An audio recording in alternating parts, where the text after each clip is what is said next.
Thus the stage was set for mankind's eternal struggle of free will and divine control. Angels in attendance thrummed with anticipation, awaiting God's final judgment, for they knew that the outcome of this divine decree would alter the very fabric of reality. Before all of heaven, God declared that Lucifer and his fallen angels would be cast out of heaven, stripped of their glory and their beauty.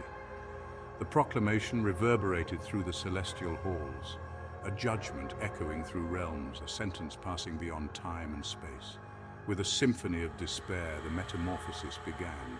The harmonious chords of heaven were replaced by a discordant melody as light gave way to darkness.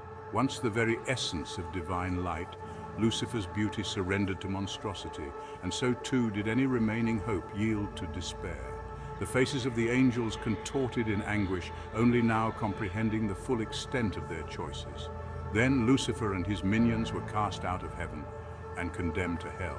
The descent was swift and merciless, a plummet into a fiery abyss that would become their eternal prison, an echo chamber of their own making, where the very fabric of divine intention unraveled. God's order in heaven was restored, yet a splinter remained, carved from their rebellion and pride. The celestial hierarchy was re-established, but the memory of the fall lingered like a dark shadow. Revelation 12:9 states that the dragon was thrown down to earth with his angels. Their removal from God's presence was not merely an exile. The very essence of the fallen angels' being was torn asunder as they were cast into a realm devoid of divine light. This infernal realm became their domain. While these truths were echoed in the testament of the fallen, what was unmentioned in the Bible is the moment Lucifer stared into a murky puddle, his new reflection revealing a twisted visage marked by despair and betrayal. Tears streamed down his face, heavy with the weight of lost glory. But as the anguish subsided, a cruel smile erupted in its place.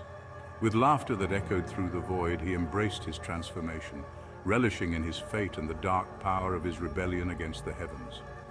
Lucifer, the glorious archangel, was no more. He would be known as Satan, darkness and hate incarnated, the name itself synonymous with evil and corruption. Satan rushed through the fiery depths of hell, plotting the temptations that would test humanity's will. For it was he who sparked the eternal nature of sin, an insidious gift wrapped in deception.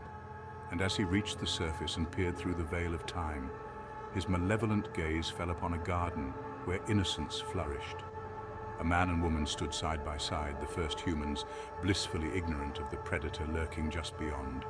A sneer as cruel as winter dawned upon Satan's lips as temptation took root in the shadow of his heart. Here, in a moment of choice, lay the nexus of power. The fall of the humans would be his claim to eternal dominion, a baited hook concealed beneath the fruit of seemingly innocuous temptation. In the heart of paradise, the first humans approached the precipice of their own creation, fruit sparkling with the promise of forbidden knowledge. The stage was set, an irrevocable choice poised to ripple through time, ushering in an age of sin and shadows. The fall began with a whisper planted in fertile minds, collapsing the sanctity of Eden and forever altering the course of humanity.